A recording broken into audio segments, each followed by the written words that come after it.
Okay, so magandang hapon. Ngayon ay May 17. So magko 5:30 na ng hapon. So tulad ng nabanggit ko sa inyo, pag mga 4, mga 3:30, medyo wala ng araw dito. Pero maliwanag pa.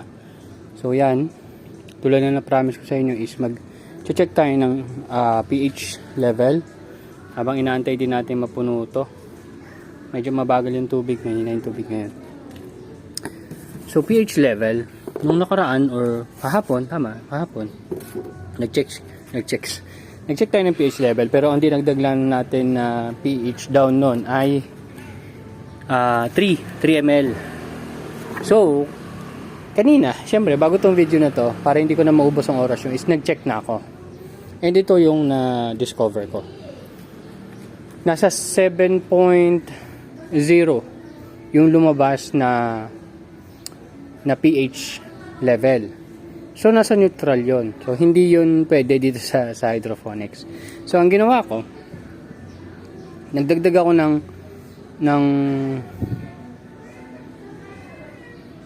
di ba una 3 ml, tapos nagdagdag ako ng tama ba?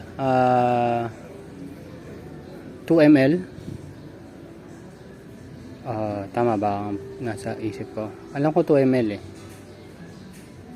Or 2 ml.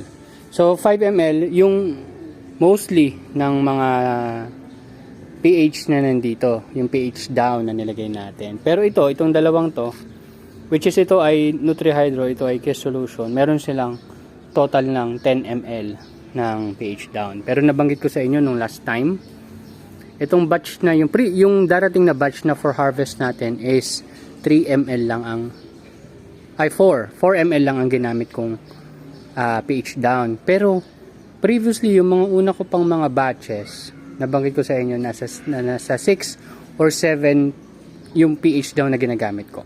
So ganito yung ginawa ko. Since yung 5 ml na pH down is hindi pa talaga sapat para dito, dinagdagan ko yon ng additional 2 ml.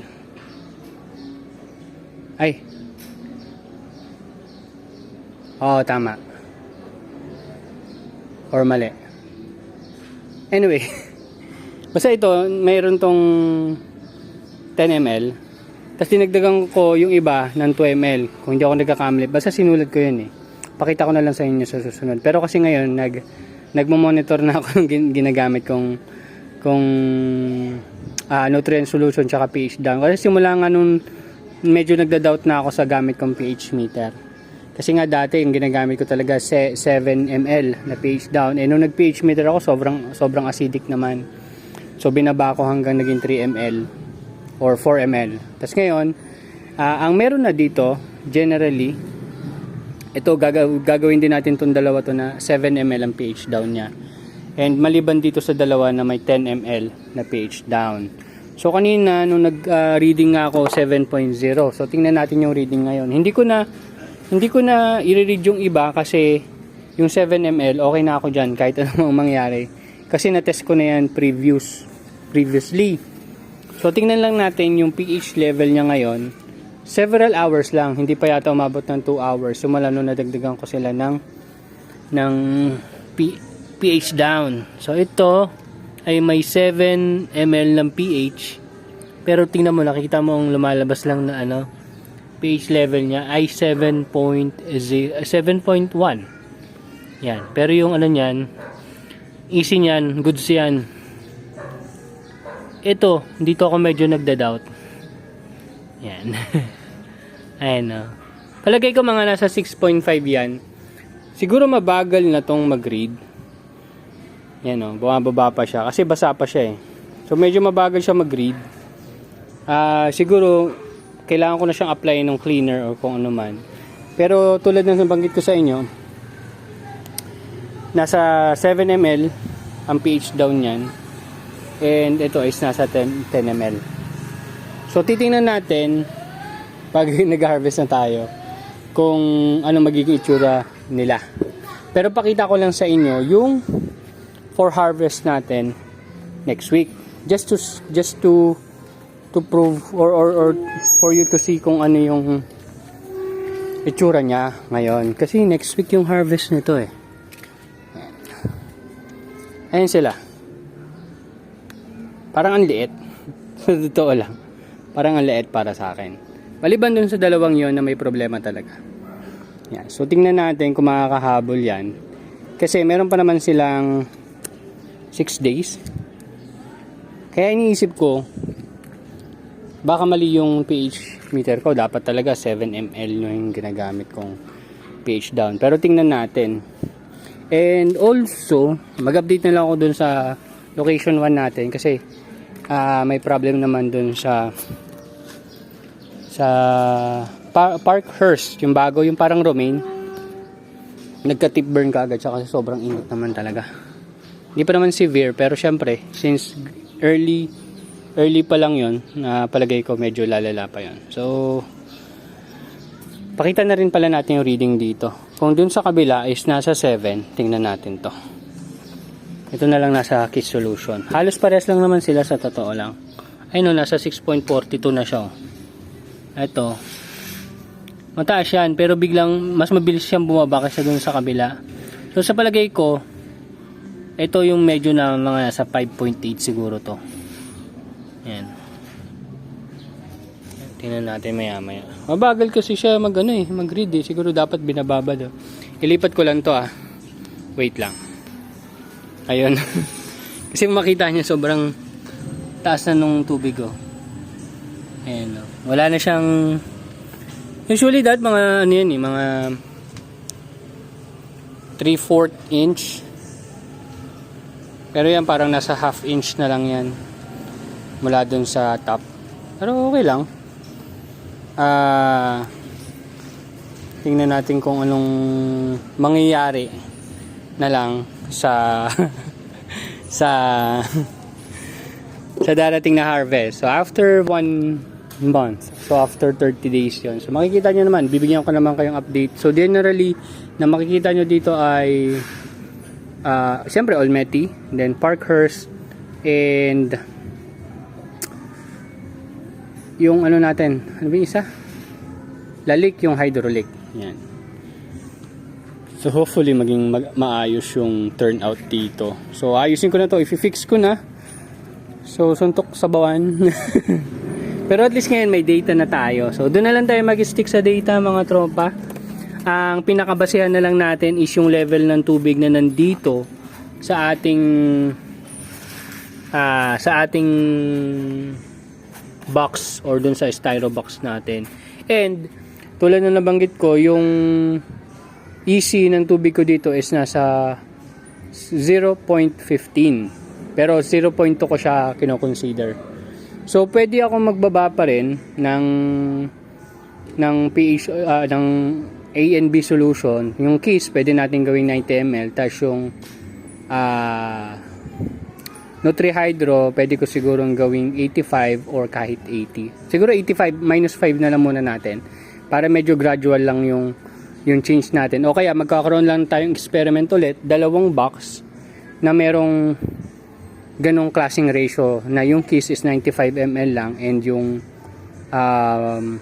Nutri-Hydro ay nasa 85 ml lang. Kasi kailangan natin medyo makatipid din tayo, tapos titingnan din natin yung result.